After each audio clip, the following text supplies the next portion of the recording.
Hi, welcome to Canterbury Central, a talk show where we discuss all the tales spoken on the pilgrimage to Canterbury.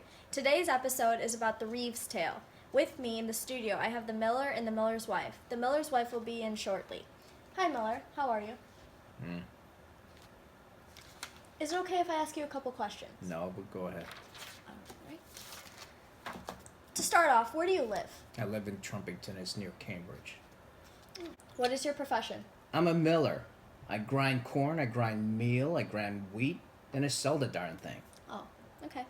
What are your strengths? Strengths, I got a lot of strengths. Not to brag about them, but I play the pipes, I fish, I mend nets.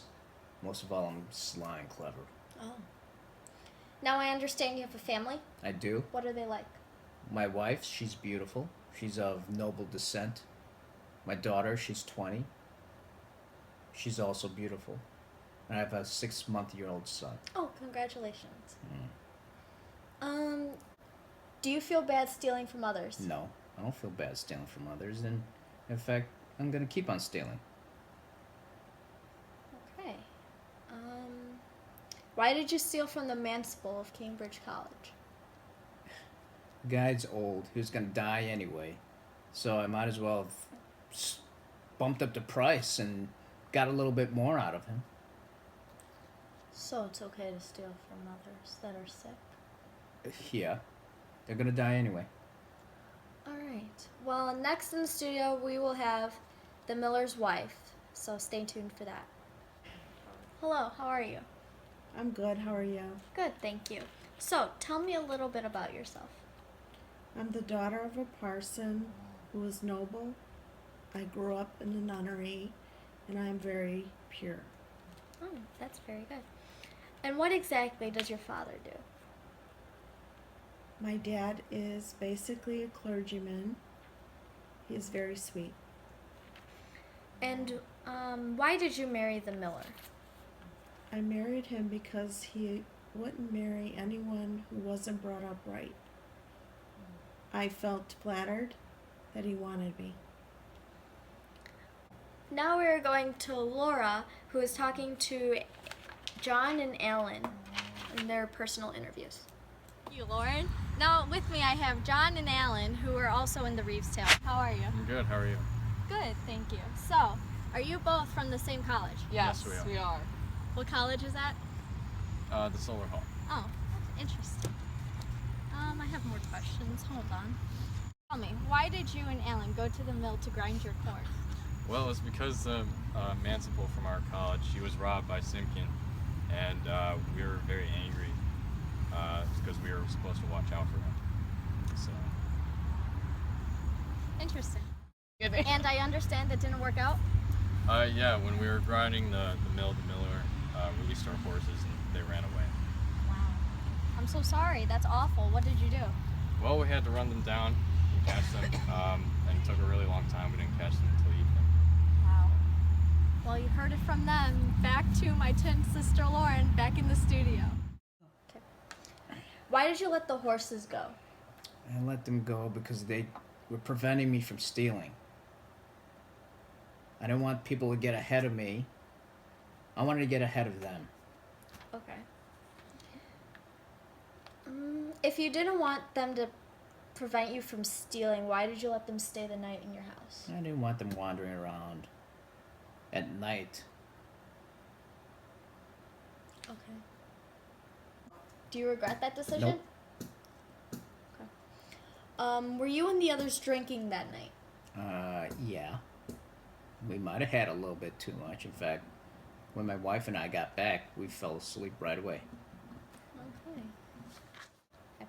We are going to now go off scene to my twin sister Laura, who is with Alan and John, and they will talk about their experience. Because John and Alan were very angry with the miller for releasing their horses, they each made up their own scheme to get back at him.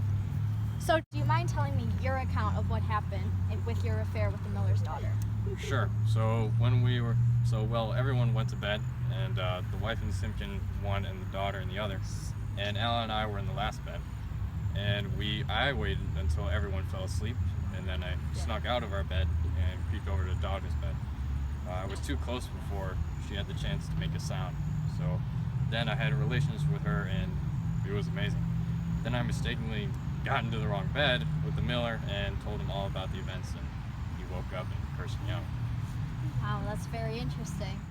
When John told me that he was getting with the daughter, I decided I wanted to take action. When the miller's wife went to the bathroom in the middle of the night, I moved the baby's crib so that it was next to my bed and not theirs. So when she came back from the bathroom, she got into my bed and thought that it was her husband's bed. And then, when she got back into bed, I got on top of her and we became intimate. She thought I was the miller the whole time. Joke's on him. But eventually, the miller interrupted us when he started yelling for sleeping with the daughter. I think the wife thought that the miller was me because she started beating him.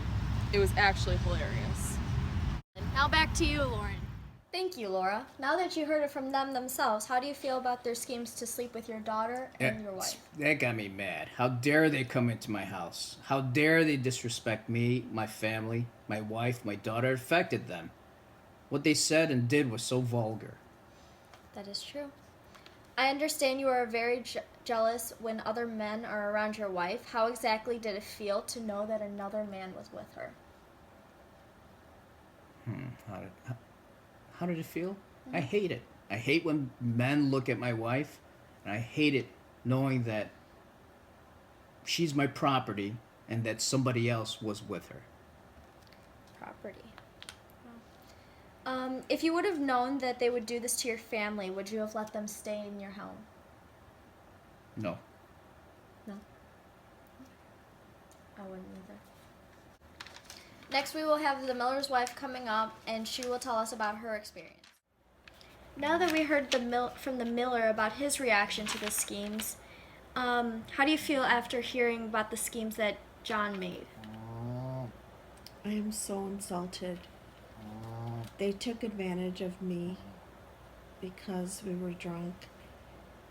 I can't believe he switched my poor baby's crib when I went to the bathroom. That's deceptive and sick. It is. Are you okay? I'm okay. But in that moment, I was very frustrated. I understand you beat up your husband. Why? I beat him up because I honestly thought he was one of the students. I still feel very awful about it. I would too. We actually have some live footage of the miller's wife beating up the miller, and stay tuned for that.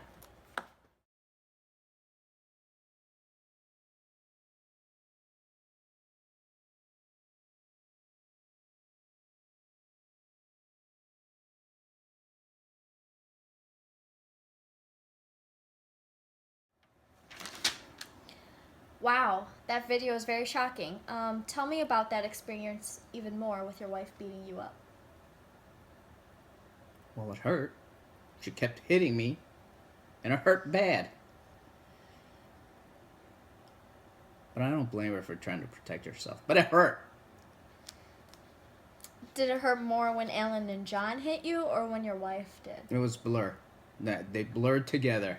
They were both hitting me, and they both hurt. Right. Now that the world has seen this video, are you embarrassed about yourself and your actions? I'm a little embarrassed. Not because that they know about it, but because I can't do any more business with them because they know. So you don't feel bad about the stealing part? No, why should I feel bad about the stealing? Okay. Would you say you deserved it? No, I don't deserve it. Do you think I deserve it? Well, you have been stealing from others. Unjustly. So you say. We're going to go back to Laura now, and she's going to talk to Alan and John about their escape from the miller's house. Wow, that video is also very shocking, and the miller seemed very upset about it. But after the violence between the miller and the wife, how did you escape? We ran out of the house pretty quickly when we saw the wife beating him up. and then we didn't want to miss out on the fun. So before we left, we hit him pretty hard. Really hard? Really hard. Wow. Wait, I have another question for you. Do you feel bad? No, not at all, because he deserves to learn a lesson About what? about stealing, of how it's wrong. Okay. Thank you for your time. Now we are gonna go. Wait. Excuse me. Yeah. Are you the Miller's daughter? Yeah, I am. Can you tell me a couple things? Sure. Did you sleep with Alan? Yes, but I was really drunk, so I don't remember much. Interesting. And why did you let them escape? Well, I felt bad that my dad was stealing from him, so I just told him where they could find their corn. Thank you very much. That's all I had for you. Okay. Thank you. Thank you, Laura. The Reeve's Tale was a fablio, which is a comic story with crude humor and often sexual situations. The motto of the story is, "Who evil does should not expect some good," which means an evil man will receive an evil return. And also, we must learn to treat others how we want to be treated. That's all the time we have today on Canterbury Central. I'm Lauren. Who do you think will win the tales? I'll see you next time. Thank you.